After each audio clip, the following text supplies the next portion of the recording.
Andrés Caldera es el menor de los 6 hijos de el doctor Caldera y de su esposa, evidentemente, de esa familia, de ese matrimonio que hoy estarían cumpliendo 80 años de casados. Yo quisiera hablar con Andrés Caldera sobre su padre, sobre su madre, sobre todo el segundo gobierno de Caldera, aunque Caldera fue criticado desde sus mismísimos inicios por sus enemigos y le han inventado cosas que se repiten una y otra vez, a pesar de que ya han sido ampliamente respondidas. Como por ejemplo que él es el culpable que llegara Chávez al poder, como por ejemplo que él odiaba a Carlos Andrés Pérez y conspiró justamente con los notables y que en su casa era la reunión y en casa de Uslar Pietri porque también le echan la culpa a Uslar. En fin, pero hablemos primero de las cosas agradables, de ese matrimonio que es tan importante para la historia del siglo XX venezolano, los dos. Él porque junto con Rómulo Betancourt y Gustavo Machado y Jovito Villalba, voy a poner primero a Betancourt, Caldera y Jovito, y en cuarto lugar a Gustavo Machado, fueron quienes se introdujeron en Venezuela al siglo XX, tarde, pero la introdujeron, y excepto Caldera, todos pertenecen a esa llamada generación del 28 que fue tan importante. Y en el caso de Rafael Caldera y Copey, crearon el partido de oposición a Acción Democrática, con el apoyo, por cierto, de Rómulo Betancourt, con lo cual en política también llevaban e introdujeron a Venezuela Betancourt y Caldera al siglo XX, donde había dos grandes partidos. Podía haber otros pequeños, pero había dos grandes partidos por los cuales optar. No me gustaba el gobierno de los copellanos, votaba por el de los adecos. Y había una minoría radical, tanto de izquierda como derecha, que no quería meterse en esos partidos. Bueno, bienvenido, Andrés. Bueno, y en el caso de tu mamá, bueno, con el Museo de los Niños está todo dicho. Aunque tiene otras cosas que podríamos hablar, que hizo muy buenas. Bienvenido entonces, háblame de tus padres. Gracias, Napoleón. Hoy 6 de agosto para la familia era una fecha muy importante, era una de las fechas más celebradas del año. Todos los 6 de agosto llegaba un ramo de flores bellísimo a mi casa con una tarjetita que decía con el amor del primer día. Ellos se casaron en la iglesia de Santa Teresa el 6 de agosto del 41. Hoy, como tú decías, están cumpliendo 80 años juntos en el cielo, porque la verdad es que fueron una pareja muy unida desde que se conocieron. Pues se conocieron en Los Teques, en una fiesta. ¿Cómo se conocieron? Sí, mi mamá fue reemplazando a mi tía Corina, que era la hermana mayor que estaba enferma, en una fiesta en la casa del gobernador Ramón Ayala, que tenía 4 hijas, que todas eran muy bonitas. Una de ellas fue Josefina, que se casó con el doctor Baldó. Y mi mamá tendría 15 años, un poquito más de 15 años, y fue porque la obligaron a cumplir. Y cuando mi papá la vio, dijo, ¿dónde te tenía escondida Corina? Se quedó flechado. Y se comprometieron al poco tiempo, estuvieron un año comprometidos, que fue la construcción de la casa, de la Quinta Punto Fijo, que se hizo famosa por la firma del pacto Punto Fijo. Que Por mucha cierto, gente cree que se hizo en punto fijo, y no, o sea, geográficamente en punto fijo, y no, sí, es que la casa de no. ustedes se llamaba Punto Fijo. Además, no se llama Punto Fijo por el pueblo del Estado Falcón, porque ese pueblo se fue creando con las compañías petroleras en los años 41, 42 más o menos, hasta que se fue creciendo, pues con un muelle. Y Punto Fijo se lo puso mi papá porque era el punto más alto de la carretera entre San Felipe y Nirgua, en el estado de Yaracuy. Por eso le puso el nombre de la casa. Pero ellos tuvieron mucha ilusión de hacer su casa, tanto así que la noche de bodas estrenan su casa. Pasan la noche de bodas allí y se van después de luna de miel en un barco a Nueva York y a Washington, y van a las cataratas del Niágara.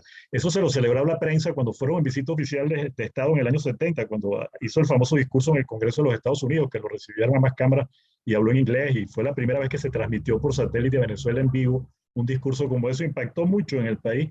Celebraron eso de que habían estado de luna de miel allá en Washington y en Nueva York.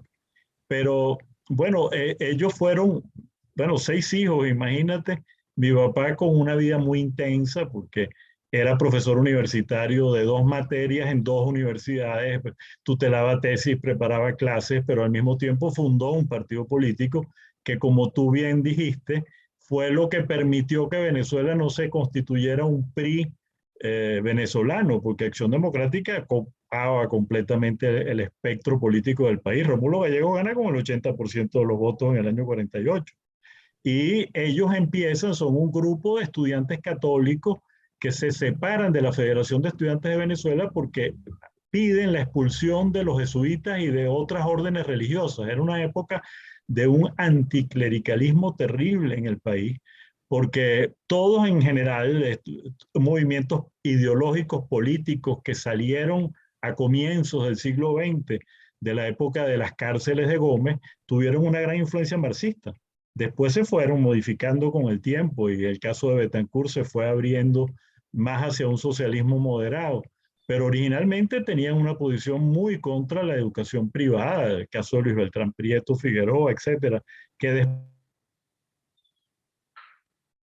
después se fue moderando y permitió que entendieran que en un país donde era fundamental la educación, más bien la educación privada y la educación católica era un apoyo para la educación oficial y para el problema que tenían los venezolanos. Claro, pero ya Pero que bueno, tú lo que hablas de quería ese decir es momento, que ellos hicieron, ¿ah? ya Lo que que tú quería hablas decir es que, de ese momento de la fundación de la salida de Caldera y el grupo de jóvenes católicos de formación jesuítica, una de las cosas que se le achacan a Caldera es que era fascista, que él defendía en la Guerra Civil Española a Franco y su dictadura. Guerra Civil Española que estalla por los excesos, ¿no? Fundamentalmente que cometieron en especial los anarquistas más que los comunistas, ¿no? Que llegaron a matar sobre todo no solamente a monjas, sino también a muchos jesuitas. Los jesuitas obviamente sí estaban con quien triunfó en la guerra civil, que eran la gente de Franco. bueno, te advierto que esa es una de las tantas cosas falsas que se han dicho de la vida de Caldera. O sea, no, Pero no no me, participó en los golpes que le dieron a Joaquín. no, ¿qué llamas tú los golpes a Opin? Eso Perdón. es una de las cosas que dicen que a Joaquín le cayeron a Ah, golpes. los golpes a Leo, lo de los golpes a Leo. Perdón, a Leo, que es Sí, Joaquín. bueno, esa es una de las cosas que le sacaban todavía a los 60 años de edad, le sacaban lo de los golpes a Leo, que fue por unas caricaturas que sacaban poniéndolos a ellos como afeminados, como del otro lado se molestaron. Te advierto, mi papá me contó, él no estaba de acuerdo con la idea de ir a enfrentarlo pues de una manera violenta, pero fue una decisión de grupo y él la asumió. Y estuvieron presos varios días, él asumió la defensa, incluso eso le hizo renunciar a su puesto en la Oficina Nacional del Trabajo por la acción que tuvieron. Pero bueno, ponían que era un anciano el que le habían dado golpes. Leo tenía 50 años en ese momento, pero él decía que la mejor aprobación que él tenía, digamos, el pase de ese episodio que había tenido en su vida, era que la viuda de Leo y los hijos de Leo después habían sido muy cordiales y muy cariñosos con él en la vida. O sea que en el fondo eso fue un episodio de juventud, pues de jóvenes que se Sí, pero sintieron fíjate, agredidos. Pero déjame decir una cosa, que ya va, ya va, ya va. no existe que me la busquen una declaración de Caldera apoyando el fascismo o el franquismo. Caldera fue un hombre que a los 20 años de edad estaba haciendo la ley del trabajo. Imagínate tú. O sea, una de las grandes revoluciones que se produce con la llegada de López Contreras al poder es la ley del trabajo, uno de los grandes cambios sociales del país. Y lo que pasa es que en la vida, siempre por su postura, que fue específicamente social cristiana, y por eso escribió un libro que se llama Especificidad de la democracia cristiana, era atacado por los comunistas como de derecha y por los de derecha como comunistas. Pues Sí, siempre. pero ¿cómo visualizas tú o cómo interpretas tú que tu papá participó en esta golpiza, ¿no? Y en cambio, nadie habla de las golpizas del gobierno de Acción Democrática después que apoyan el golpe militar y llegan al poder, bueno, pero sobre todo en la época de la Junta de Gobierno, que le caían a golpes e iban con rolos a las manifestaciones de la oposición. Nadie habla de eso, en cambio, y se hizo muchas veces, sucedió, ¿no? Parte de lo cual justamente Bueno, por esa radicalización es que tumban a Gallegos, ¿ok? Que no tenía que ver con esa radicalización, pero que representaba Acción Democrática. Bueno, De fíjate eso que no habla nadie. en el libro último que escribe Caldera de su vida, que es el de Carabobo a Punto Fijo, él cuenta una anécdota de que Gallegos le dice, presidente, pues siendo presidente en el despacho, le dice: Caldera, usted no sabe lo difícil que es gobernar con un partido político. Espero que algún día no le toque. Para él la situación con Acción Democrática fue muy difícil. El sectarismo de Acción Democrática siempre estuvo presente en la política. Yo te digo, yo tengo muchos amigos ADECO que no son tan sectarios, pero la norma fundamental de los ADECO ha sido el sectarismo. Imagínate tú que eran tan sectarios que muchos de ellos que admiraban a Caldera y lo querían y lo apreciaban, lo valoraban, le decían: fueras tú ADECO para serte presidente. Pero volvamos a aquellos primeros Y años. construyeron matrices de opinión, son habilísimos en construir matrices de opinión, como la que vamos a hablar más adelante, del tema de que Caldera es el culpable de todo lo que pasó en el país por la llegada de Chávez al poder. Bueno, y que es el padrino de Chávez, además. Bueno, que ya está claro Como que es si, mentira, que el propio Chávez lo desmintió diciendo que su padrino se llamaba Eligio Piña de Sabaneta. Pero además, el papá de Chávez firmó el libro de oro de Pérez Jiménez, que fue la época en que nació Chávez, que le iba a dar a su hijo enahijado, a Caldera, que estaba en plena oposición y que fue el líder de consenso para las elecciones del 57, y por eso lo ponen preso. Pues lo ponen preso, lo secuestran prácticamente 4 meses en la Seguridad Nacional Pérez Jiménez para hacer el plebiscito. Pero una de las aprendizajes que nosotros tenemos que tener en la historia es que ese sectarismo nos ha hecho un daño terrible. O sea, una de las grandes cosas que salieron de los 10 años de exilio y de torturas, de prisión de la época de la dictadura militar de Pérez Jiménez fue el entendimiento de los líderes políticos, que se dieron cuenta que si querían triunfar en el proyecto democrático tenían que poner por encima los intereses del país, que tenían que entenderse de una manera civilizada, que tenían que respetarse, que no podían llegar a esos niveles de agresividad. Mira, eso el Betancourt del primer periodo de la democracia, del 58 al 64, fue realmente un estadista de primera línea. Y la comunicación que se estableció entre Caldera y él, porque no fue firmar el pacto de Punto Fijo, fue cumplirlo.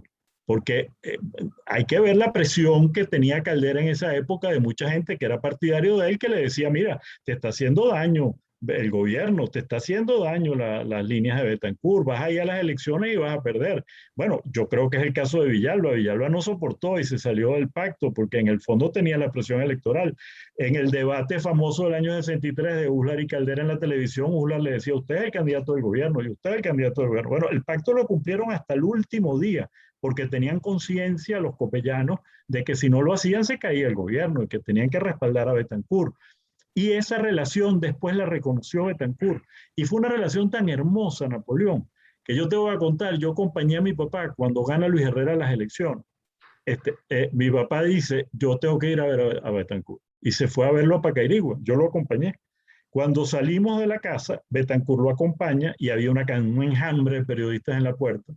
Y entonces una de las periodistas le dice al presidente Betancourt: presidente, ¿se puede entender que esta derrota de su candidato, Luis Piñerúa, es una derrota suya? Bueno, mi papá le quita el micrófono a Betancourt y dice: permítame que yo responda a esa pregunta. El prestigio del presidente Betancourt está por encima de cualquier circunstancia o de cualquier eventualidad política. Esa relación, ese respeto, esa conciencia de país fue lo que hizo la democracia que tuvimos, los 40 años. Y ese es uno de los grandes aprendizajes que tienen que tener las generaciones del futuro si queremos reconstruir la democracia en Venezuela. Esa violencia política horrible, ese sectarismo tan grande, esa negación permanente que se ha hecho, lo que nos ha hecho es daño. Gerhard Cartay, que es un gran político, fue gobernador de Barinas y es historiador, y es un gran historiador muy serio, escribió un artículo recientemente donde decía: a los defensores de Carlos Andrés Pérez, les decía, me parece muy bien que ustedes hablen bien del presidente Pérez, que defiendan lo que hizo, su trayectoria y su papel en la historia política de Venezuela, pero ¿por qué lo tienen que hacer atacando a Caldera? ¿Por qué lo tienen que hacer destruyendo a Rafael Caldera? Si Rafael Caldera es uno de los grandes baluartes de la democracia, fue uno de los padres de la democracia, además durante los 40 años de democracia luchó porque la democracia se mantuviera vigente. Una de sus grandes preocupaciones era que el pueblo sintiera la fe en la democracia viva. Decía el espíritu del 23 de enero, una de las cosas primarias que tuvimos, aparte de la comprensión de los empresarios, del apoyo de los trabajadores, de la comprensión del sector político de que tenía que entenderse, era que el pueblo tenía fe en la democracia. Sí, y pero por todas eso las esa cosas que fe en la dicen, democracia fíjate que tú te entusiasmas en eso, yo quiero tiene que volver, mantenerse. que tú te entusiasmas con el tema político y yo sí, y tengo nos que hacer salimos las del dos tema cosas. familiar. Ok, Ya va. dale, güey. Pero perdona, antes de ir al tema familiar, de nuevo, una de las cosas que le achacan a Caldera es que él apoyó el golpe del 4 de febrero, asegurando que, bueno, ¿por qué un pueblo tiene que defender un gobierno si está pasando hambre? Pero si ese es un principio universal, los gobiernos tienen que darle satisfacción a sus pueblos, si no los pueblos dejan de confiar en los sistemas políticos y dejan de creer en la democracia. La posición de Caldera, por eso te digo, cuando tú revisas el discurso del 4 de febrero, que la gente no lo lee, niega en varios momentos al golpe, o sea, condena el golpe claramente. O sea, Caldera lo que dice es, yo hablé aquí en esta tribuna hace 3 años, que fue el Caracazo, y manifestó su desacuerdo con muchas de las líneas de la política económica del presidente Pérez. Y en ese momento, en el Caracazo, él dice, yo comprendo el coraje que ha tenido el presidente Pérez para emprender este camino que los técnicos le aconsejaron. Y creo que no se puede poner contra la pared de Acción Democrática, pero creo que hay algunas cosas que hay que rectificar. Hay una entrevista de él hecha en Economía Hoy que montamos nosotros hace poco en la página web rafaelcaldera.com, que los invito a los que me están oyendo a navegarla y a investigarla, donde él dice, no hay dogmatismos económicos, hay cosas buenas de las medidas de Pérez, pero hay cosas malas. A la gente se le olvida, por ejemplo, que con la política macroeconómica que arranca en el año 89, liberan las tasas de interés porque tenía que tener tasas positivas y las hipotecas se le dispara a la gente de la clase media al cielo. Entonces la mayoría de la gente de la clase media no tenía cómo pagar las hipotecas de sus apartamentos, iban a tener que perder sus apartamentos, que venderlos, y sale ahí de Castillo, que era senadora, con la ley del deudor hipotecario los protegió, pero porque las medidas eran a veces más papistas que el Papa. O sea, los paquetes establecidos por el Fondo Monetario, que después a la larga se dieron cuenta, la misma gente del Fondo Monetario, los mismos economistas que tenían que suavizarlas, porque llegaban a un extremo donde creaban unas explosiones sociales brutales a cuenta de que iban a arreglar los equilibrios macroeconómicos y que dentro de unos años la cosa iba a mejorar. Bueno, y mientras tanto la gente se moría de hambre. Entonces, ¿tú crees que El concepto de Caldera, fíjate que hay muchos politólogos, entre ellos Guillermo Veleo, que lo dicen, que si Betancur hubiera estado vivo probablemente hubiera hecho el mismo discurso de Caldera, porque la construcción de la democracia a partir del 58 que ellos hicieron fue una democracia no solo política, era una democracia social. Su gran conciencia de que había una desigualdad muy grande en el país y que tenían que construir una clase media que fuera el soporte de la democracia, eso estuvo siempre presente. Entonces, el criterio de un político, de un estadista como Caldera, siempre fue, su preocupación era los sectores productivos, los sectores de la clase media, el impacto de todas esas medidas económicas, que fíjate que después, en el segundo gobierno de él, con Pekov a la cabeza, que tienen que hacer algunas medidas de ajuste por el impacto que produjo la crisis financiera durante los 2 primeros años del gobierno, lo hacen con cuidado, se las explican al país, las medidas, protegen el impacto que tiene sobre los salarios y sobre el sector de los empleados públicos y no ocurre nada. O sea, yo muchas veces lo pongo como ejemplo y le digo, mire, un ejemplo de ajuste macroeconómico bien hecho fue el que hizo Caldera con Pekov en el segundo gobierno. O sea, entonces tú eres los mismos del segundo gobierno de Pérez, los mismos técnicos brillantes todos que estuvieron en su gobierno reconocen que ellos no convencieron ni siquiera a su propio Partido de Acción Democrática de la bondad de las medidas. Entonces, claro, se lanzaron a troche y moche un programa sin tener apoyo económico. Ahora, el cuento de que Caldera apoyó a los golpistas. Mira, a los 2 días del golpe, Caldera fue a Miraflores a un acto que hubo respaldo a la democracia. Yo lo acompañé, que estuvo el secretario general de la OEA, Paena Suárez, pero a los pocos días tuvo un acto en el aula magna de la UCB. El discurso está ahí en video, en vivo, en la página web rafaelcaldera.com, para los reto a que lo vean, para que vean la defensa que hace la democracia. El planteamiento de Caldera es los cambios que hay que hacer y que el país estaba reclamando, porque esos cambios el país los estaba reclamando desde hacía años, sobre todo en el tema de la administración de justicia, que desde el año 69 que él fue presidente, que se opuso a la creación del Consejo de la Judicatura en la forma que se hizo, porque él había sido el proponente del Consejo de la Judicatura, pero no en la forma que se hizo, que fue para quitarle al gobierno la manera de designar los jueces, que era la misma manera como se habían nombrado cuando León y cuando Betancourt, pero se los quita el Congreso y los partidos asumen el control del nombramiento de los jueces y hay un deterioro del sector del Poder Judicial que el propio Betancourt lo reconoce después que había sido un error. Y ese era uno de los grandes reclamos que tenía el país, porque sin una recta administración de justicia la democracia no funciona. Y de eso estaba consciente Caldera. Tú lees su intervención en la COPRE en el año 85, tú lees el discurso de él a los 15 años de la Constitución, a los 25 años de la Constitución, y está planteando las reformas y los cambios, y después preside durante casi 3 años la Comisión de Reforma Constitucional, que presentan el proyecto de reforma apurado, porque entonces la clase política sí estaba apurada porque hubo el golpe del 4 de febrero, entonces se asustaron y pidieron que se presentara el proyecto de reforma constitucional. Se apuraron y casi lo aprobaron en los años 92 y 93. Llegó a tener 2 discusiones en el diputado aprobado y una en el Senado. Le faltaba una discusión en el Senado para que fuera un referéndum, porque era una reforma total de la Constitución. Por cierto, reforma que tenía muchas de las cosas que establecieron después mal establecidas en la Constitución del 99. Pero no lo hicieron. Caldera estaba promoviendo los cambios. Y bueno, como la reforma constitucional pasó después 5 años, los 5 años, porque la volvieron a discutir desde el principio, desde el 94, en el Congreso sin haber aprobado, dejaron la bandera de la constituyente con la que ya Chávez en el 98. Bueno, eso lo voy a tocar más adelante, pero lo que me quiero referir es que si tú revisas la vida, perdona Napoleón, si tú revisas la vida de Caldera, no existe una manera de que alguien me demuestre que en toda su actuación como político, que fue tan larga, no fue un demócrata cabal, pleno, respetuoso de las instituciones y del Estado de Derecho. Nunca conspiró ni estuvo metido en golpes, mucho menos con estos muchachos militares que no los conocían ni sabían ni quiénes eran, pues además. Perdóname.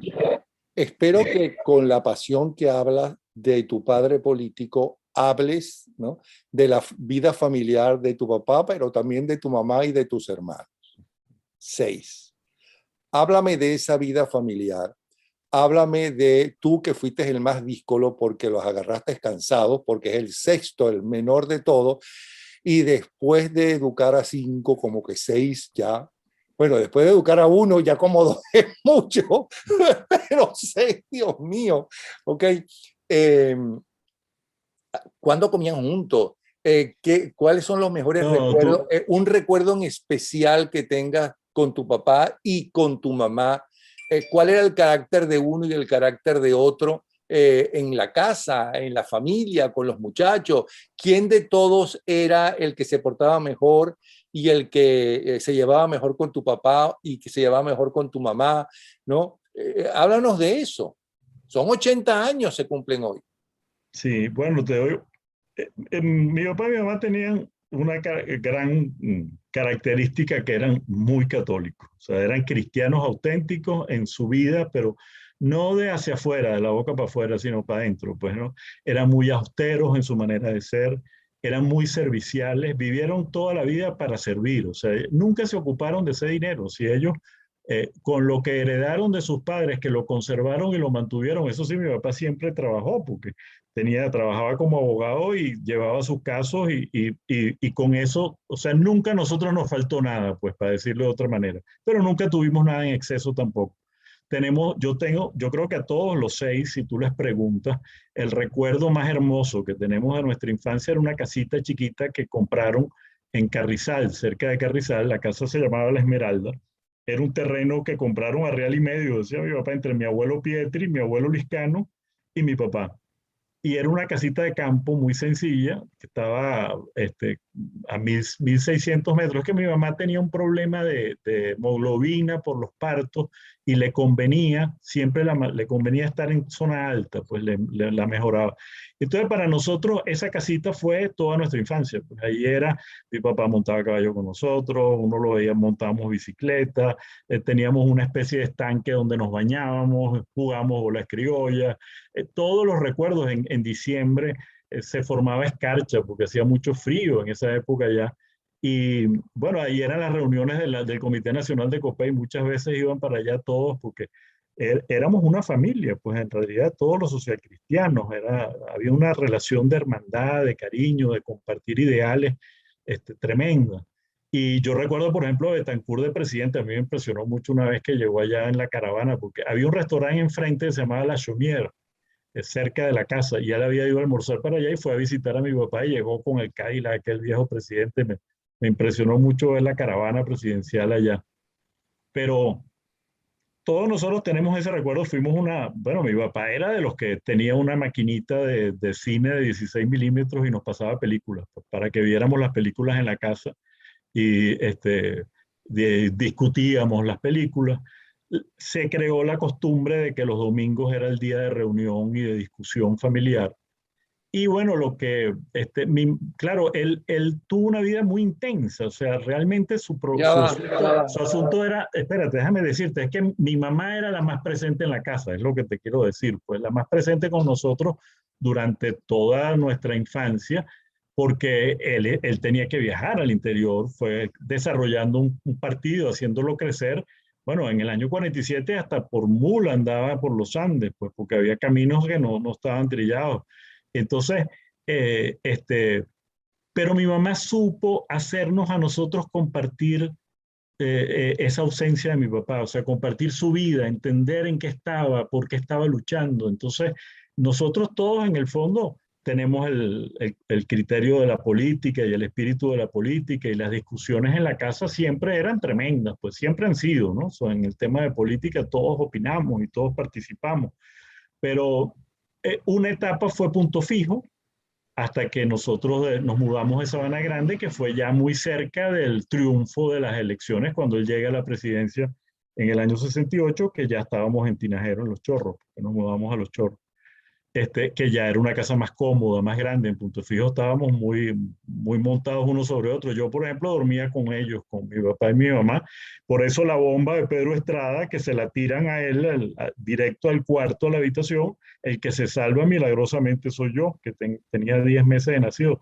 Mi abuelo Pietri me puso capitán desde entonces porque decía que había estado en la línea de fuego y entonces estaba ascendido a capitán. Pero bueno, a mí me tocó ya a los 13, 14 años, ya el periodo primero de mi papá como presidente. Sin embargo, fíjate que mi papá eh, me llevaba, yo recuerdo la campaña del 63, yo tenía 9 años, y pidió un permiso en el colegio y me llevó, y yo recuerdo, lo acompañé a toda la etapa final de la campaña por todo el país. Todos nosotros conocimos toda Venezuela con mi papá, que se la recorrió no sé cuántas veces de arriba abajo. O sea, el amor por Venezuela era tremendo de los dos, porque es que eran muy apasionados por el país los dos, ¿no? Y te digo, de ver todos los días en mi casa gente que venía con problemas y que estaban solucionando problemas de alguien que necesitaba algo. Esa fue siempre su vida. Fueron muy auténticos los dos como cristianos. O sea, Andrés, pido permiso. dígalo. Quiero decirte que tu esposa, que estamos viendo su foto ahí atrás, te ama profundamente, porque arrancas a hablar y no dejas que nadie te repregunte. Esa mujer es una víctima, tiene el cielo ganado. El cielo lo tiene ganado. Bueno, De todas las cosas que has dicho, hay varias, se me habían ocurrido varias preguntas que supongo que se me habrán olvidado. Sé que cuando hablaste de que les ponía película y discutían la película, ¿recuerdas alguna en especial y la mayor discusión que se planteó por el tema de la película? Por ejemplo. No me acuerdo, la verdad es que no. No, no, pero bueno, siempre escogía películas, que es La novicia rebelde, bueno, El mago de Oz, o sea, siempre buscaba películas apropiadas para nosotros, pero no me acuerdo la verdad. ¿A No, cuál de no los dos llego le hasta allá. gustaba, a Mi cuál de los hermana, dos le mi gustaba más hermana la Mireya es música? la que es impresionante con la memoria familiar. ¿A cuál de los dos le gustaba más la música? ¿Ponían música en la casa? ¿A cuál de los dos ponía? A mi papá le encantaba la ópera y a mi mamá el ballet.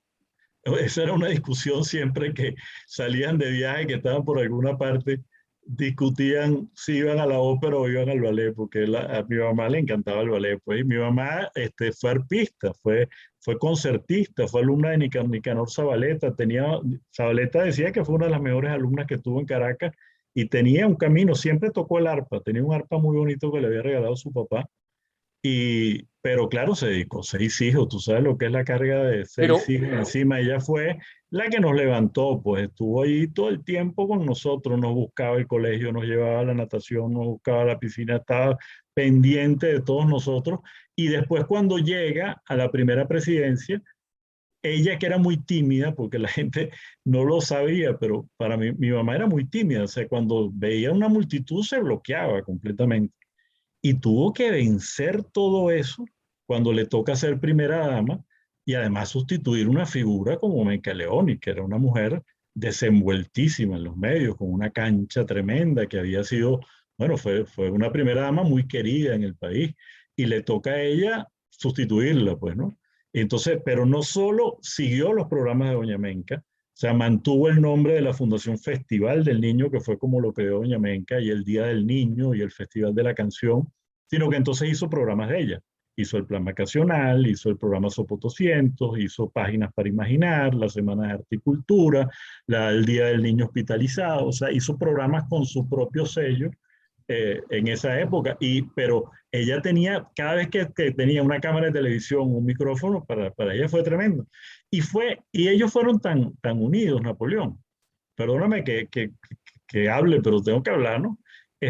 Que cuando salen de la primera presidencia, mi papá dice, Alicia ya la casa la superó, o sea, ya los hijos crecieron y se acostumbró y demostró que tenía una capacidad gerencial tremenda. Y entonces la apoyó en lo del Museo de los Niños, que es su inmortalidad, como tú bien lo dijiste al principio. Pues yo le decía a mi mamá, mientras el Museo de los Niños exista, a ti te recordarán siempre, quedará tu huella en el país. Sopo 200, yo recuerdo Sopo 200 amigos, yo Sí, bueno, tengo Sopo 200, que por cierto tuvieron un problema con Sopo 200, porque el villano que era Gastón Corroncho se convirtió, adelantándose al siglo XXI, se convirtió en el ídolo de muchos niños, porque ahora los ídolos son los villanos. Hasta Disney ha puesto como casi una mártir a Cruella de Vil, ¿no? Entonces, y entonces tuvieron, dime si es verdad o es mentira, porque esto es de las cosas que se dice, tuvieron que rebajar la participación de Gastón Corroncho porque lo que se quería en Sopo 200 era divirtiendo, ¿no? Pero enseñando a la gente, a los niños a comportarse, además, en medio de una diversión. pero lo grande de ese programa fue que llenó un vacío porque había muchos niños en edad preescolar que no tenían acceso a los colegios y había un plan ya de meter el Plaza Sésamo que venía con doblado de México. Entonces se hizo un programa con música venezolana, con escritores venezolanos, con personajes, o sea, estaba adaptado realmente a nosotros y tuvo una pegada tremenda. Lamentablemente, después la señora Pérez no estuvo de acuerdo y no lo continuó.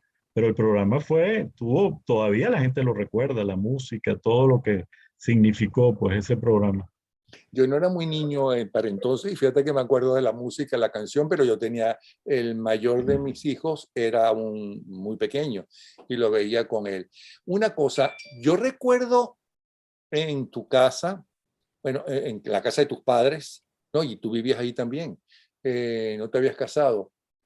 Todavía el arpa de tu mamá tocó todo el Sí, tiempo el arpa, todo el tiempo. sí, sí, lamentablemente al final con el Alzheimer tratamos con su amiga de toda la vida, que era Cecilia de Majo, que le invitaba muchas veces, ella era jurado en la escuela de música, que pudiera tocar el arpa a ver si eso le llenaba un poco su tiempo, pero el Alzheimer es terrible, no permite capacidad de concentración y no podía tocar, pues realmente no pudo tocar más. Pero ella siempre tocó, yo llegaba al colegio y me sentaba a oírla, estaba tocando arpa. En especial alguna canción que recuerdas que ella tocaba Era muy a arpa, menudo. era arpa clásica, pues. Siempre lo que tocaba siempre era arpa clásica, pero no te sé decir. Y estudió ballet, que le gustaba ver el ballet. Hizo ballet durante mucho tiempo. No recuerdo ahorita cuál era el nombre, pero ahorita en este momento se me va. Pero hizo ballet un buen tiempo, ¿no? Nina Novak, en el ballet de Nina Novak, por No, ejemplo. no, no, ahorita se me va el nombre, pero no. Incluso creo que, por ejemplo, la mamá de Boris, la esposa de Rodolfo Izaguirre, ella la conocía a Belén, la conocía mucho de esa época del ballet. Mi mamá era una mujer muy culta. Tú sabes que ella no terminó bachillerato, pero se cultivó siempre, porque bueno, además así fue su mamá. Su mamá, mi abuela Montemayor, muere de 70 años y estaba aprendiendo mandarín, estaba estudiando mandarín. Era una mujer cultísima. Y mi mamá hablaba varios idiomas, estudió francés, italiano. A mí me impresionó, por ejemplo, una vez que estuvimos en Jerusalén y fuimos a comprar unas alfombras, cómo sabía, volteaba las alfombras y sabía los nudos, explicaba. Ella se cultivó muchísimo, ¿no? ¿Ellos tenían Y alguna canción en especial, tu papá y tu mamá? bueno, mi hermana Mireia dice que la de Over the Rainbow, la del Mago de Oz, Sobre un era arco iris. Es un sobre un arco clásico. iris, que esa canción era de ellos. Mi papá era un gran amante de los tangos. Yo en una época me tuve que meter a ver cuál era el fenómeno de Gardel, porque bueno, se peinaba como Gardel en una época y todo. Se sabía todos los tangos y le encantaban los tangos. Es que hay letras Pero de tangos extraordinarias, letras, y auténticos poemas. era el contrario de lo que la gente ha tratado de formar su imagen. Lo que pasa es que era un tipo que no perdía tiempo, porque si tú te pones a ver todo lo que hizo, era imposible que estuviera, pero tenía muy buen humor, siempre estaba, toda la gente que estaba cerca de él sabía que era un hombre de muy buen humor. Cantaba cuando se bañaba, o sea, siempre optimista.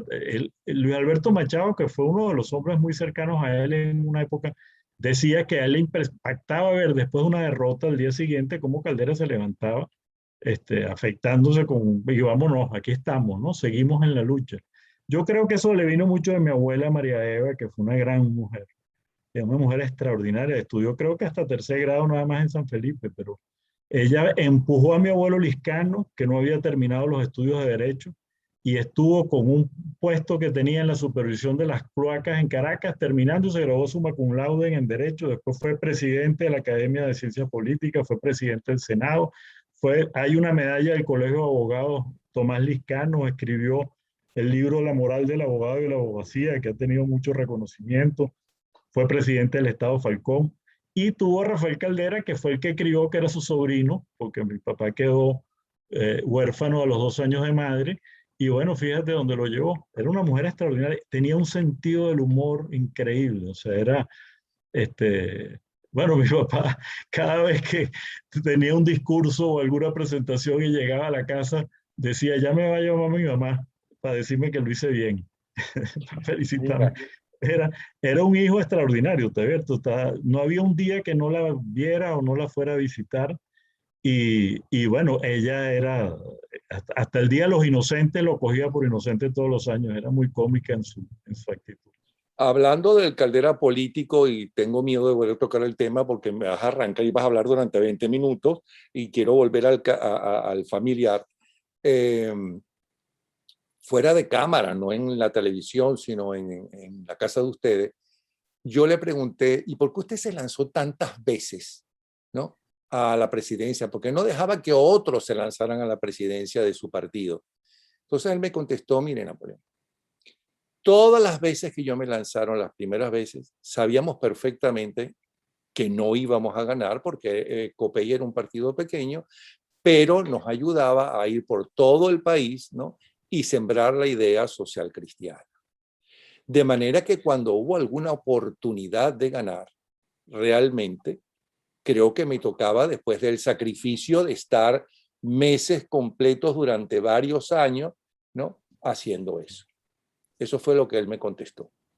Pero por otro lado, A diferencia de Betancur, que es verdad que los propios adecos de entonces quisieron votarlo, o casi lo votan, como votaron a Carlos Andrés del partido, a raíz de que en el Poliedro de Caracas, creo que a finales de los 70, no recuerdo exactamente bien el año, él dijo que había que sacar a patadas a los corruptos del partido.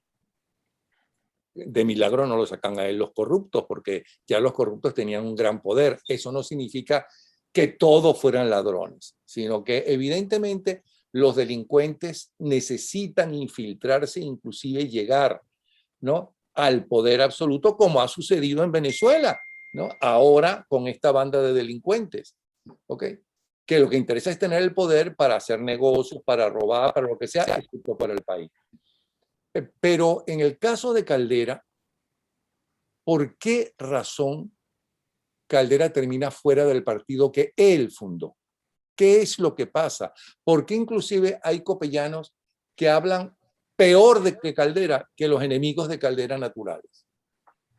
Yo creo que ya no, yo creo que eso pasó una etapa y te advierto, mi tesis era que en el 93, cuando Caldera gana las elecciones, Copey tenía que reconciliarse, pues que había que volver a entenderse. Yo hice todos los 2 años que yo estuve en el gobierno, hice todo lo posible por buscar esa reconciliación. Claro, aprendí que no había pleito peor que el de los pleitos familiares. Pues hay que ver en algunos casos cómo quedaron unas heridas que era muy difícil restañar. Pero tú te refieres a Caldera y Betancur y fueron dos grandes líderes.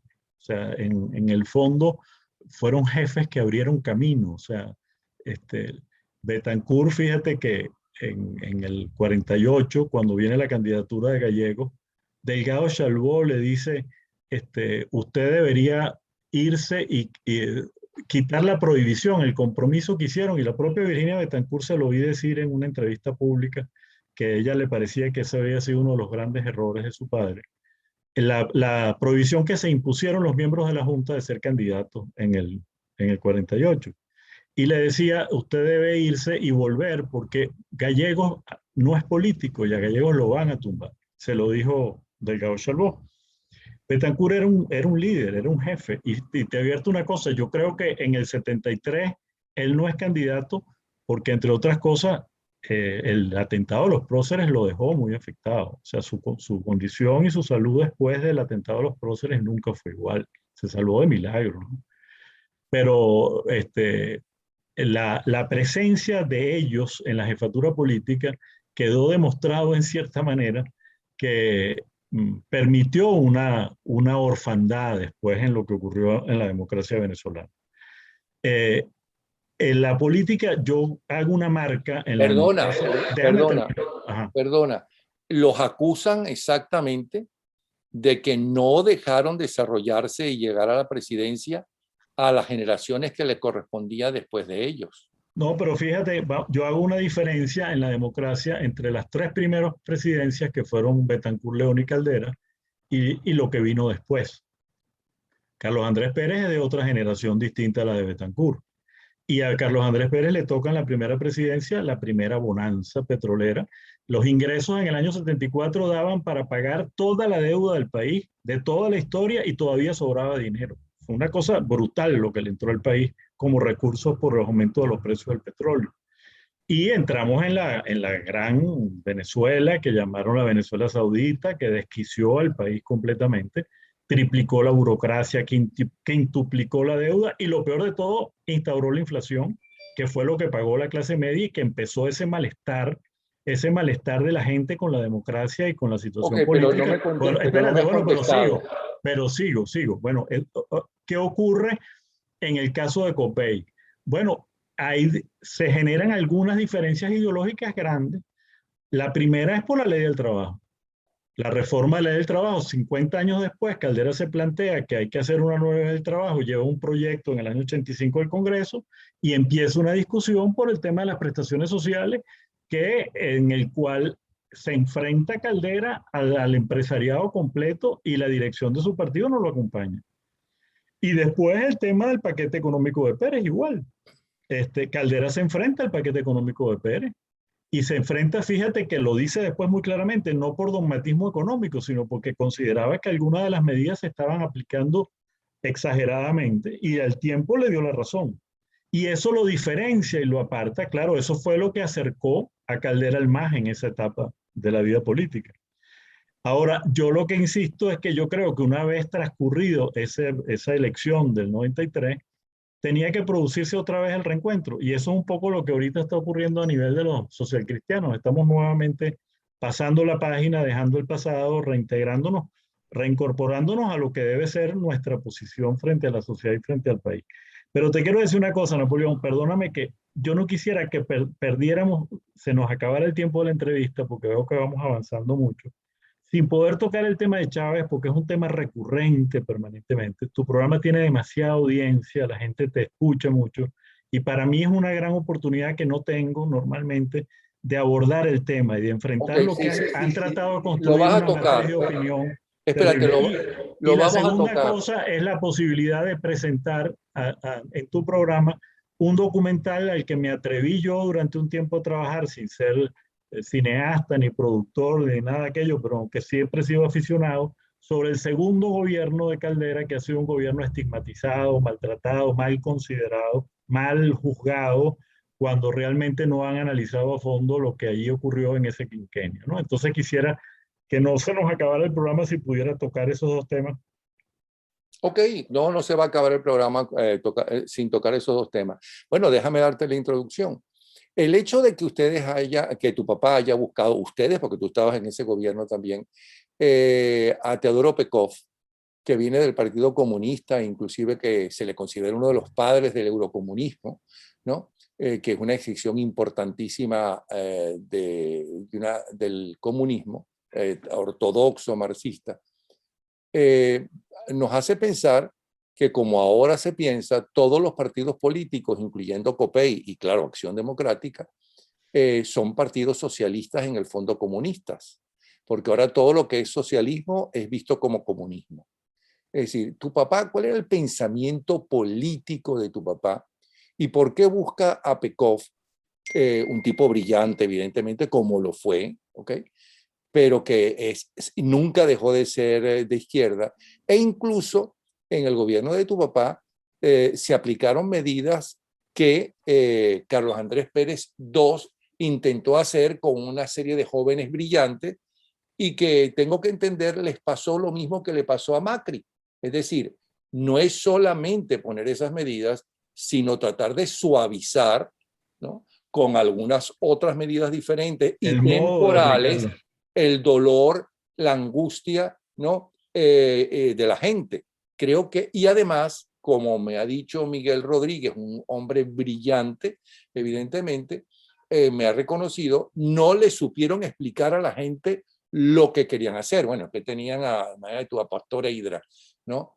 Para decir semejantes cosas. Entonces, ¿qué piensas tú de todo eso? Hablando del segundo gobierno, por cierto, pero también hablando del Partido Social Cristiano COPEI.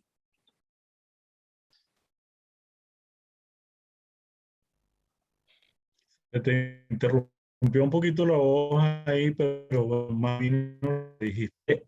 La diferencia economista era político. Muchos de estos técnicos no eran políticos y no entendieron que no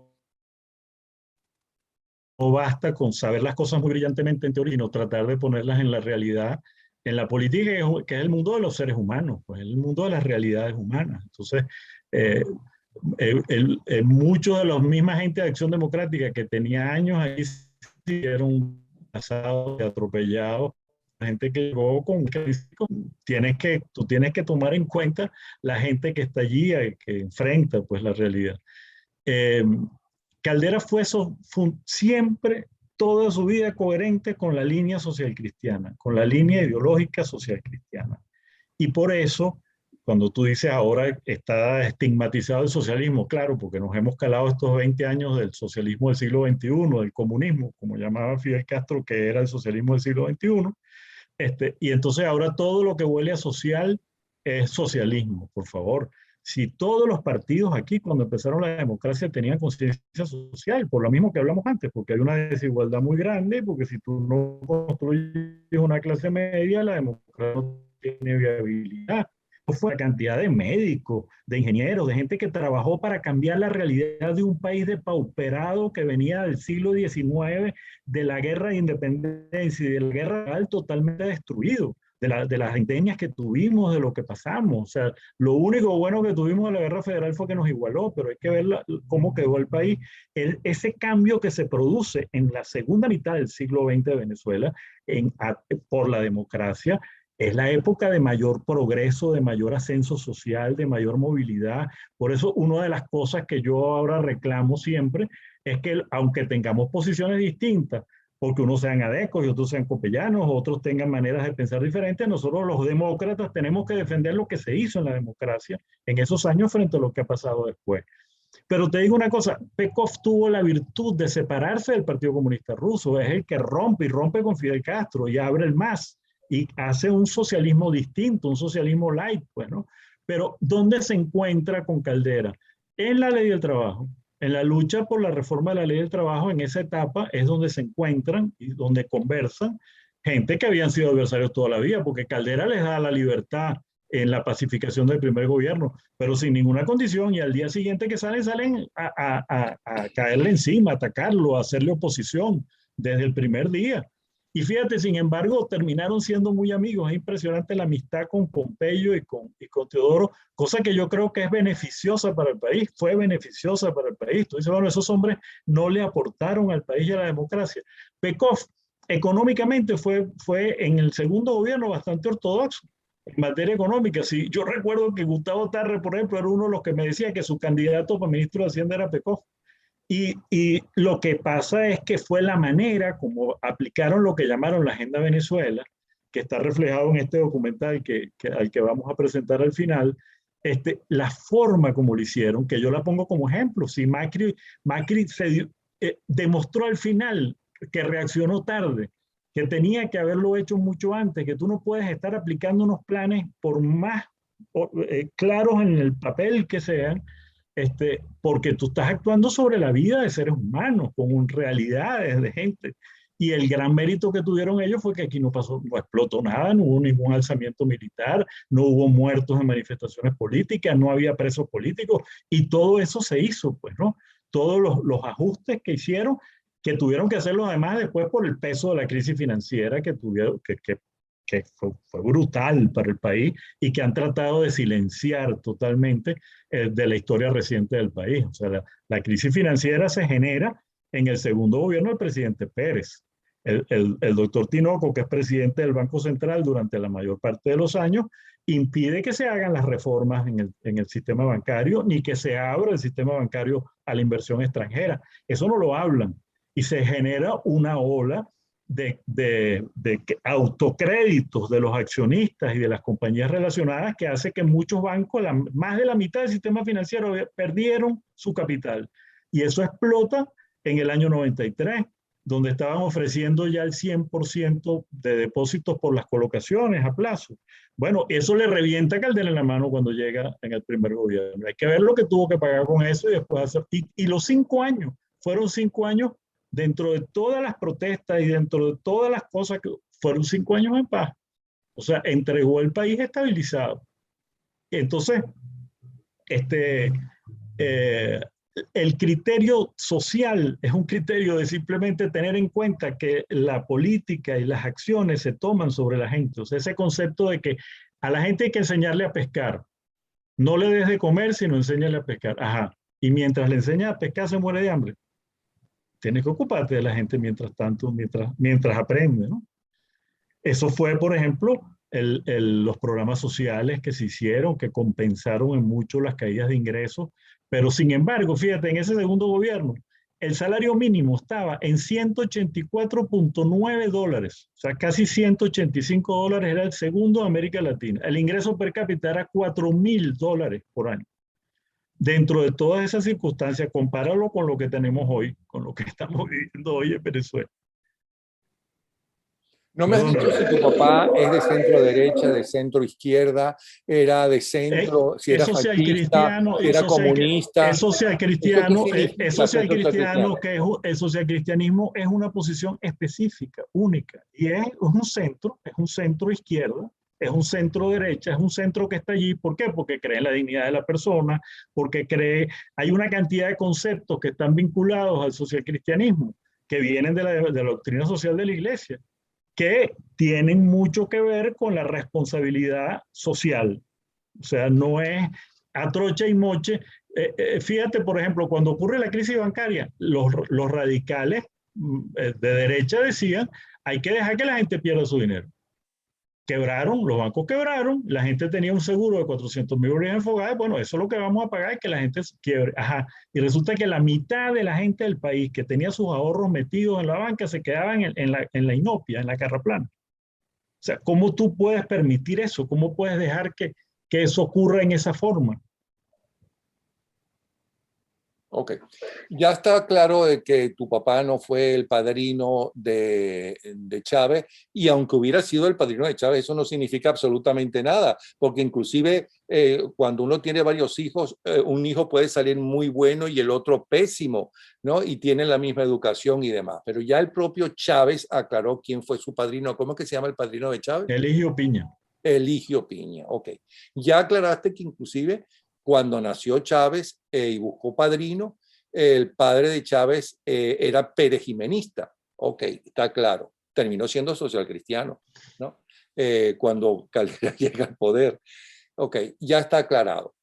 Bueno, Pero había no sido está aclarado. mepista y había sido redista también.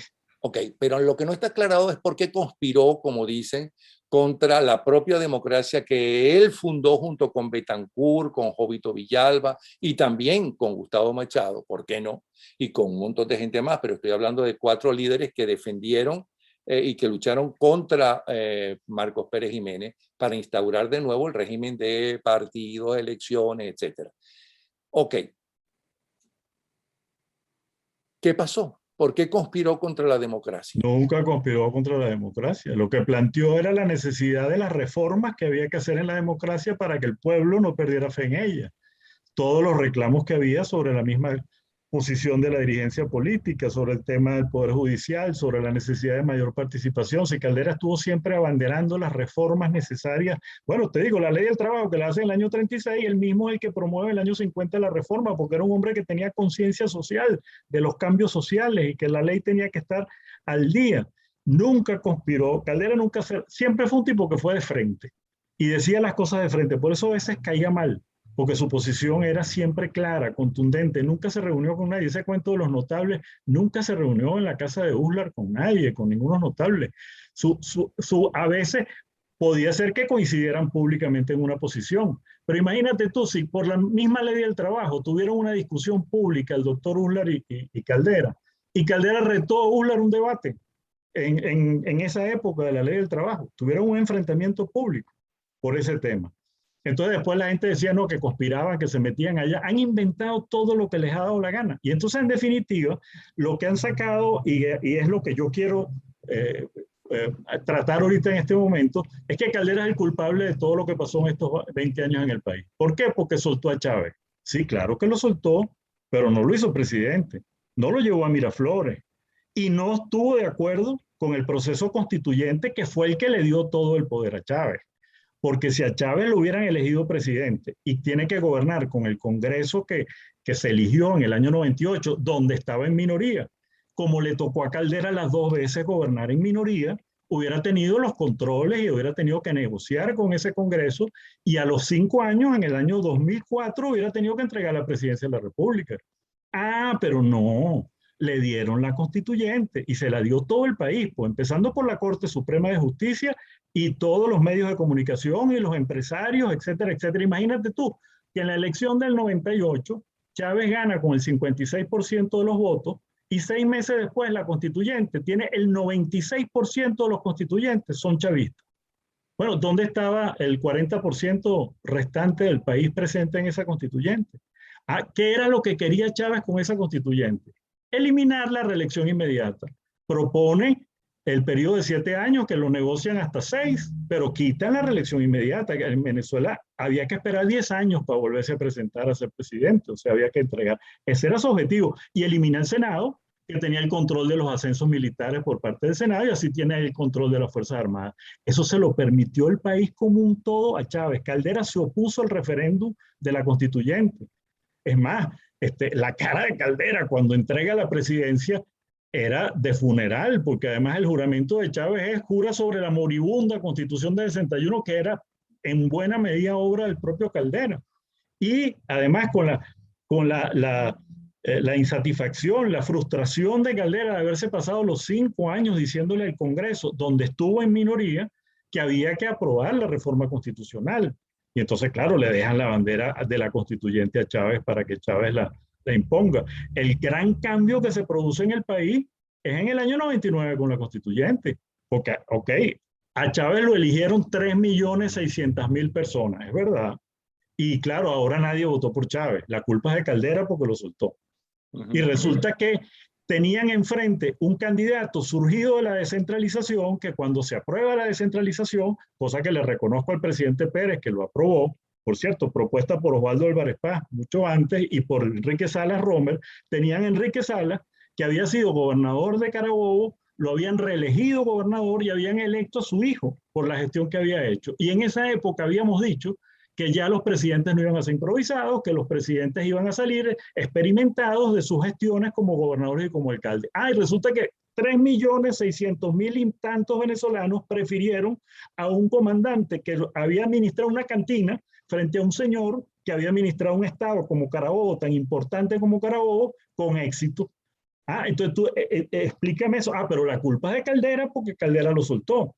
Y resulta que Chávez, cuando sale de la cárcel, baja el 4% de las encuestas. Eso está demostrado por todos los encuestólogos de la época. Yo tengo las cifras de Data-Análisis y de todo. Hasta diciembre del 97, Irene Sáenz era la presidenta de la República. Y resulta que deciden, le meten un envión porque los grupos más importantes económicos del país decidieron apoyar a Chávez.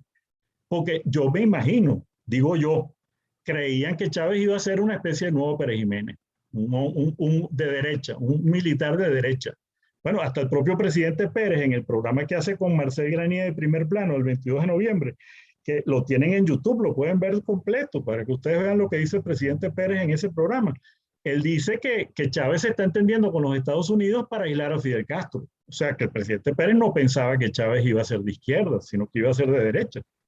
Entonces, muchos de esos grupos económicos, todos se encandilaron con Chávez y apoyaron a Chávez, teniendo enfrente a un hombre como Salas Romer, que tenía todas las virtudes y todas las posibilidades. Salas Romer lo dijo, el que vaya a ser electo en este momento va a marcar los próximos 15 años que hay en el país. Y así fue, exactamente. Entonces eso fue culpa de Caldera porque Caldera lo soltó. O sea, no me friegue.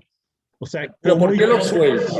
Bueno, porque ya era un proceso el proceso de pacificación militar tenía que ver con las Fuerzas Armadas. No era un problema político del resto del pueblo. O sea, en el año 94 nadie podía suponer que Chávez lo iban a elegir presidente en el 98. Nadie le podía pasar por la cabeza eso. Pero el proceso de pacificación lo empieza el presidente Pérez, el mismo, a 2 meses del 4 de febrero del 92, porque se le fracturan las Fuerzas Armadas. Y para gobernar tú tienes que tener las Fuerzas Armadas apoyándote. Y se le levantaron más de 600 oficiales, lo que llaman los comacates, comandantes mayores, tenientes y capitanes.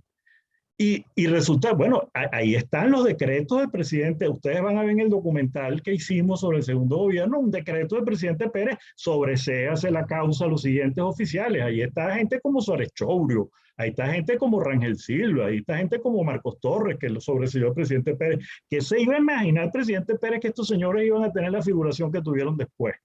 O el presidente Velázquez que sobreseyó a Diosdado Cabello, que se iba a imaginar que iba a aparecer Diosdado Cabello.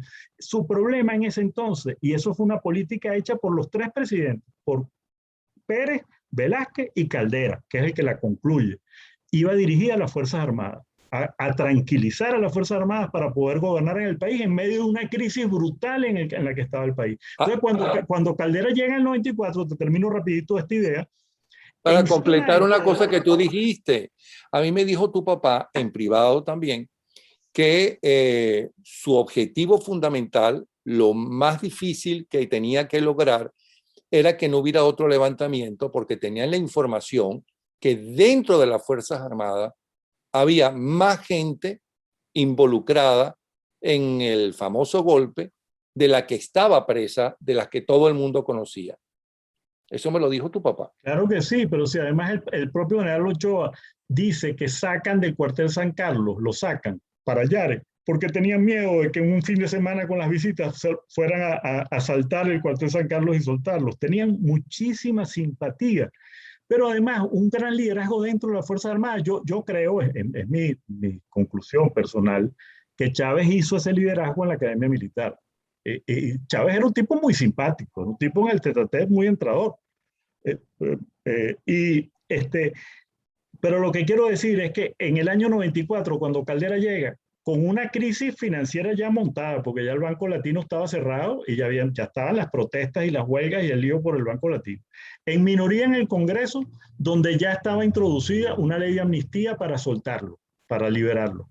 Con la opinión de los candidatos presidenciales que compitieron con él, que los tres, los más importantes, Fermín, Álvarez Paz y Velázquez, habían dicho que debían liberarse, con la conferencia episcopal diciendo que tenían que liberarse, con los medios de comunicación diciendo, bueno, ¿qué hizo Caldera? Caldera les dijo, mira, ustedes quieren hacer política, se me van para la calle. No me van a hacer política dentro de las Fuerzas Armadas. Yo te digo, yo estuve hoy con Chávez, yo sí, tuve 3 horas hablando con Chávez porque Chávez quería hablar con Caldera antes de pedir la baja. Quería ir uniformado a hablar con Caldera. Y decía, bueno, muerde aquí, ¿no? O sea, lo que quería era el show mediático, entrar a Miraflores uniformado, el nuevo Pérez Jiménez, pues, ¿no? Y claro, yo le dije, mira, Caldera está dispuesto a recibirte con mucho gusto de civil una vez que pidas la baja. Por supuesto, nunca fue a hablar con Caldera. Caldera lo conoció personalmente cuando entró en Miraflores como presidente electo en diciembre del 98, ya electo por 3.600.000 votos de los venezolanos. Ahí fue cuando lo conoció personalmente. Pero Chávez, en el fondo, quería volver a las Fuerzas Armadas. Chávez era un militar, fundamentalmente en su cabeza era un militar. Y pensaba que tenía que tomar el poder desde las Fuerzas Armadas, con las armas. Es después, y él mismo lo confiesa en algunos de sus libros, que lo convencen Miquelena, José Vicente, todos ellos, de que entre en la vía electoral. Fíjate que en el año 95 él proclama la abstención frente a su compañero de armas, que era Arias Cárdenas, que fue candidato a la gobernación del Zulia, y él predica la abstención y nadie le para. Nadie le paró a Chávez en esa época. Entonces, Caldera lo libera. Bueno, ¿y qué mal iba a hacer? Por favor, ¿cuántos hombres en Venezuela no han aspirado a ser presidentes y no llegaron? Empezando por Jovito Villalba, Arturo Uslar Pietri, José Vicente Rangel, el mismo Pekov. ¿Cuántos hombres no quisieron ser presidentes? ¿Por qué llegó Hugo Chávez? Porque lo apoyó la clase poderosa del país. Era un gran candidato, sin duda. Fíjate que tú mismo en un programa que yo vi con Ángela y con la profesora esta de historia, que fue muy cercana a Chávez, bueno, ella confesó que el hombre político que admiraba a Chávez era Carlos Andrés Pérez. Y fíjate que tuvieron el mismo arrastre, pues Carlos Andrés Pérez tuvo un arrastre popular gigantesco y Chávez también lo tuvo. Pero antes de eso, el concepto, el criterio, antes de que él entrara por la vía electoral, su concepto era tomar con las armas. Pero además le meten por detrás con el dineral que le meten en el año 98.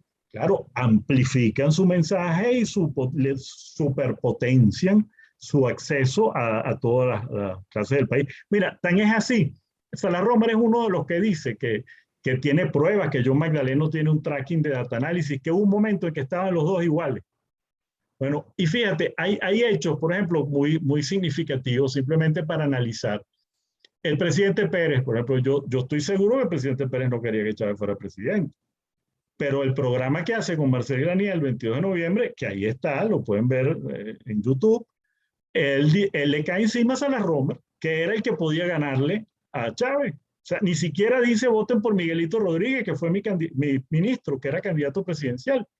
Entonces, yo por lo menos peor todavía. Él denuncia que los Estados Unidos están apoyando a Chávez para que ayudarlo a tumbar a Fidel Castro. para aislar a Fidel Castro, eso lo dice allí. Ahora, fíjate una cosa, yo creo que ningún partidario del presidente Pérez ha podido votar por Salas Romer después de ver ese programa, los que lo hayan visto por lo menos. Y resulta que hay un elemento objetivo, que tú ves las elecciones del 8 de noviembre, en que Acción Democrática y COPEI juntos sacan 1.800.000 votos, y después, juntos, apoyando a Salas Romer, 3 semanas después, sacan 700.000 votos. Hay una diferencia de 1.100.000 y Chávez le gana con 1.060.000 a Salas Romer. Qué casualidad, ¿no? Pero eso fue culpa de Caldera. También es culpa de Caldera. O sea, y es culpa de Caldera que Pérez haya dicho eso, y es culpa de Caldera que haya pasado lo que pasó en Acción Democrática y COPEI, porque además Alfaro se empeñó en ser candidato, siendo el hombre de la organización y que no tenía ningún carisma para ser candidato y no lo entendió. COPEI se empeñó en apoyar a Irene. Irene no entendió que su candidatura era fuera del sistema, no con los partidos del sistema. Pero encima de todo, después al final, cuando les quitan el apoyo a Irene y Alfaro, probablemente eso ayudó a Chávez también, porque probablemente si hubiera mantenido Acción Democrática su candidato y COPEI su candidata, a lo mejor Chávez hubiera ganado igual, pero no con la ventaja que ganó. Pero espérate. Cuando Chávez supera a quien estaba al frente de las encuestas, que era Irene Sáenz, fue apenas un mes o un mes y medio antes de las elecciones, muy cerca de las elecciones. No, Irene se viene abajo al comienzo del 98. Irene se derrumba su candidatura cuando comienza el año 90. Se mantiene hasta diciembre del 97. Ahí empieza a bajar cuando viene el apoyo claro de COPEI.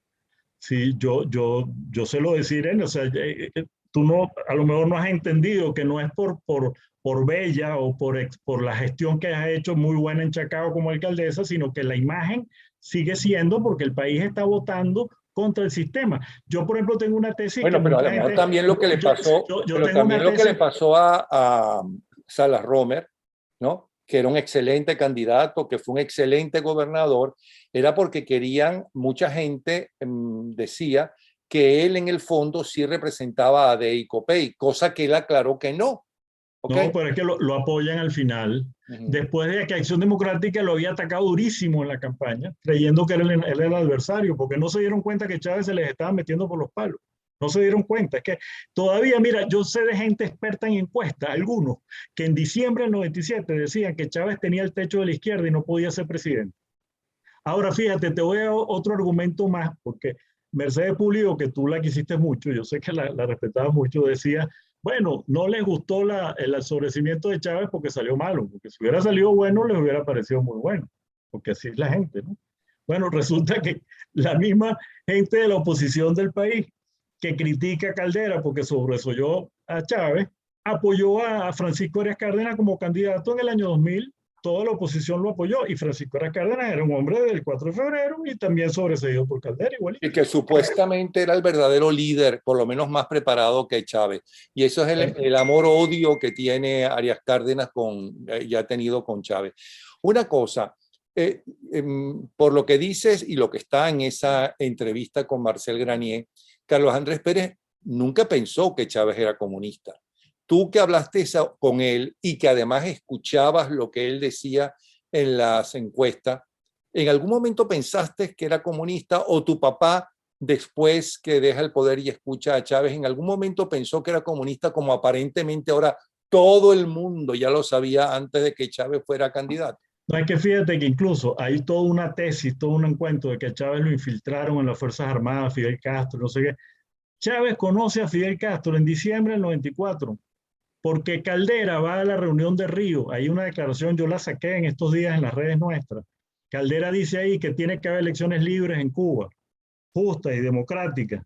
Y Fidel se molesta y después recibe a Mascanosa cuando va a la reunión en Miami de la Cumbre de las Américas. Entonces Fidel invita a Chávez. Y pues yo soy cuento hasta por Luis Alfonso Dávila, que era el hombre cercano a Chávez en esa época, que no fue. Ahí es que Chávez conoce a Fidel. Y Fidel lo recibe como si fuera jefe de Estado, claro, se deslumbró Hugo Chávez con Fidel. Fidel era un hombre muy, muy manipulador. Pregúntale a Américo Martín No, cómo, si cómo viviera, fue Fidel. pregúntele al propio Carlos Andrés Pérez. Sí, bueno, fue muy cercano con, bueno, el primero que llama a Carlos Andrés cuando el golpe del 4 de febrero de los jefes de Estado extranjeros fue Fidel Castro, Ahí que lo está en llamó. el Nacional el telegrama, por cierto, al día siguiente. Ahora, por cierto, que quiero aprovechar, Napoleón, pues sé que se nos está acabando el tiempo, para decirte lo del cuento del odio de Caldera con Pérez. Caldera nunca odió a nadie. Caldera era cristiano por encima de todo. En su carta final de despedida dice, tuve muchos adversarios, ninguno para mí fue un enemigo. Muchas veces se reunió con Pérez, a pesar de que tenían diferencias profundas, porque fueron muy distintos como políticos y familiarmente, etcétera. Tuvieron diferencias profundas. Pérez fue el jefe de la oposición en el primer gobierno de Caldera y fue acérrima la oposición que le hizo. O sea, le cerró el plan de viviendas, le cerró la promoción popular. Caldera tuvo muchas veces que llamar a Andrés Aguilar, que era su embajador en la ONU, para que fuera a ver a Berna Rómulo Betancourt, para que Betancourt metiera su mano, porque a veces no le daban el dinero para pagar los sueldos de los militares. Y sin embargo, eligen a Pérez presidente y Betancourt, estando aquí en Caracas, le dice a Caldera, Rafael, yo quisiera que nos reunamos, Carlos Andrés, tú y yo. Y entonces mi papá le dice, vamos a hacer una cosa, yo los invito a almorzar en mi casa. Y almuerzan en Tinajero, Carlos Andrés y Blanquita, mi mamá y mi papá, y René y Rómulo. ¿Tú crees que un hombre que odia a otro lo invita a su casa a almorzar? Encima, cuando viene el Caracazo, que hace el discurso del 1 de marzo del 89, que dice que no se puede poner, va a ver a Pérez y está con Pérez hora y media en Miraflores.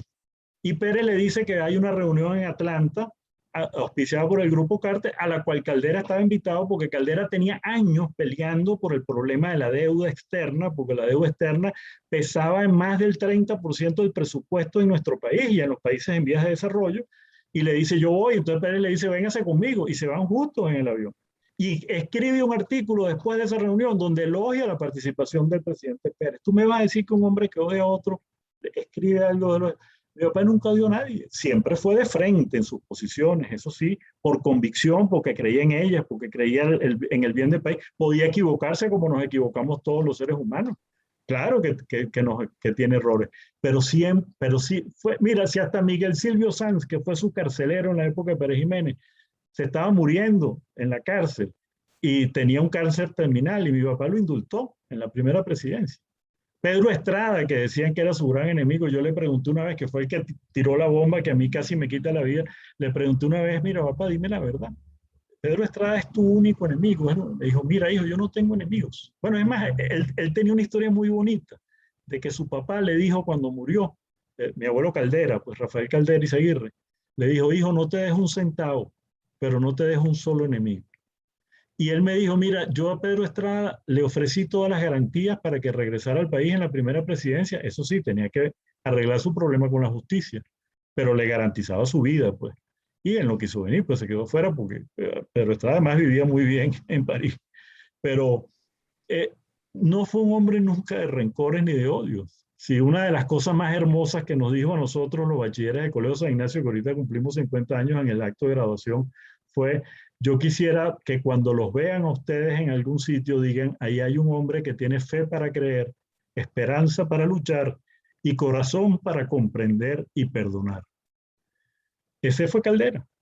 Entonces, desdibujan su imagen, lo han tratado de crear porque es una matriz de opinión, una campaña que tienen para generar que hay un culpable de todo lo que pasó y no entender que la culpa es compartida. Hay unos que tienen más responsabilidad que otros, pero la culpa es compartida en el país de lo que ocurrió en el país. Y si no empezamos por reconocer humildemente nuestros errores y las equivocaciones, nunca vamos a enmendar eso. Como el muchacho que siempre está echándole la culpa al otro de su dejadejo, su no dedicación al estudio o a lo que tiene que hacer. Bueno, entonces finalizamos No, aquí antes de que despida. A eso iba. Okay. Ahora vas a estrenar un documental. Por lo que dijiste, la gente va a creer que es pegadito de este programa. No, tienen que abrirlo en donde para poder verlo. En YouTube también, pero Rafael Caldera Oficial, que tenemos nuestro propio canal. Y es un documental que tenemos mucho tiempo trabajando Como dije antes, es una audacia mía porque en realidad yo no soy comunicador social, aunque toda la vida me ha encantado la comunicación y más la comunicación política. Recuerdo que el padre del rey cuando me estaba graduando de abogado me decía, Andrés, estudia la carrera, sácala, que a ti te gusta eso. Y yo realmente de terco nunca lo hice, pero me encanta. Y me metí a trabajar ese segundo gobierno de Caldera, el quinquenio, para expresar en 25 minutos más o menos en imágenes, sobre todo para los jóvenes y la gente que no desconoce. La mayoría de los jóvenes que están ahorita en el país nacieron de Chávez para acá, pues, o estaban muy chiquitos en ese gobierno, no tienen ni idea de lo que allí pasó. Y bueno, yo quiero darte las gracias, Napoleón, porque bueno, lo estoy presentando en tu programa que tiene tanta audiencia y que tiene tanto alcance. Se llama ¿Cuál es la verdad del segundo gobierno de Rafael Caldera? Quiero aprovechar para darle las gracias a Maki Arenas, que es la voz del documental. Maki es mi amiga desde la universidad y ha sido siempre solidaria conmigo en todo lo que le he planteado y lo que le he pedido, con una generosidad increíble. Extraordinaria persona y periodista y un ser humano Un ser increíble. humano de primera, así es, así es. A Sebastián Castro Rasbe, que es un joven de 21 años que está entrando en cuarto año de comunicación social en la Universidad Monte Ávila, que es el editor, fue el asistente de producción, fue el que me ayudó a hacer todo el montaje.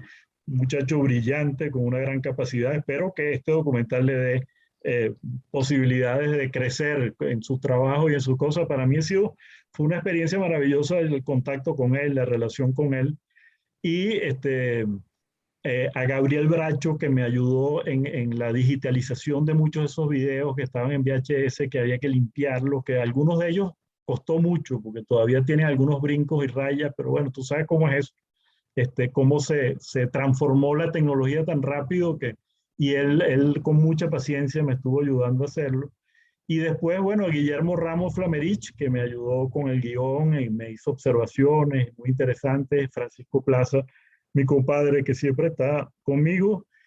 Y a mi esposa Claudia, que también es mi primera crítica, pues tiene siempre un ángulo distinto de ver las cosas y me ayudó con el tema del guión. Yo espero que sea útil, pues el guión no tiene propósitos comerciales, el documental lo que tiene es propósitos informativos y educativos. A mí muchas veces me invitan de las universidades y trato de cumplir con todos, pero creo que el documental va a ayudar a exponer la verdad sobre ese segundo gobierno tan estigmatizado, tan maltratado, tan mal juzgado.